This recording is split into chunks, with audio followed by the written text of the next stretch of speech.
భవిష్యత్ తెలంగాణ అనేది ప్రస్తుతం తెలంగాణ ఉద్యమం అనేది నీళ్ళ కోసం, నిధుల కోసం, అదేవిధంగా ఇక్కడ ఉన్నటువంటి నిరుద్యోగం వెళ్ళడం కోసమే, అంటే ఈ మార్పు కోసమే జరిగినటువంటి గొప్ప ఉద్యమం తెలంగాణ ఉద్యమం.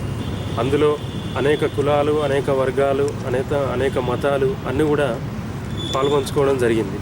కానీ రాబోయే తెలంగాణ అనేది ఇప్పుడున్నటువంటి పరిస్థితి కంటే కూడా మెరుగైనటువంటి జీవితాన్ని అందించాలి.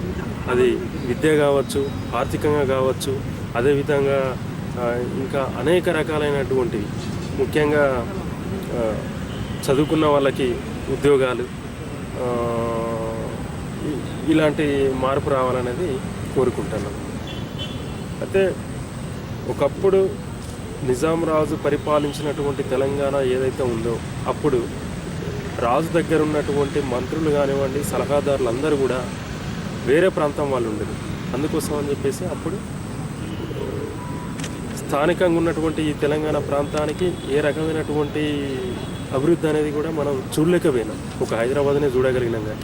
కానీ ఇప్పుడు రాబోయే తెలంగాణలో, అంటే ఈ 60 సంవత్సరాల పాటు మనం కొట్లాడినటువంటి నీళ్లు ఇక్కడ ప్రాజెక్టులు కట్టట్లేదు, ఇక్కడ విద్యా సంస్థలు నెలకొల్పట్లేదు, మనకు రావాల్సినటువంటి వాటా మనకు రావట్లేదు అనేది ఒక భయాందోళనలో ఉన్నటువంటి ఈ ప్రజానికాన్ని నిజంగా లెక్కలు అనేటివి ఉన్నాయి.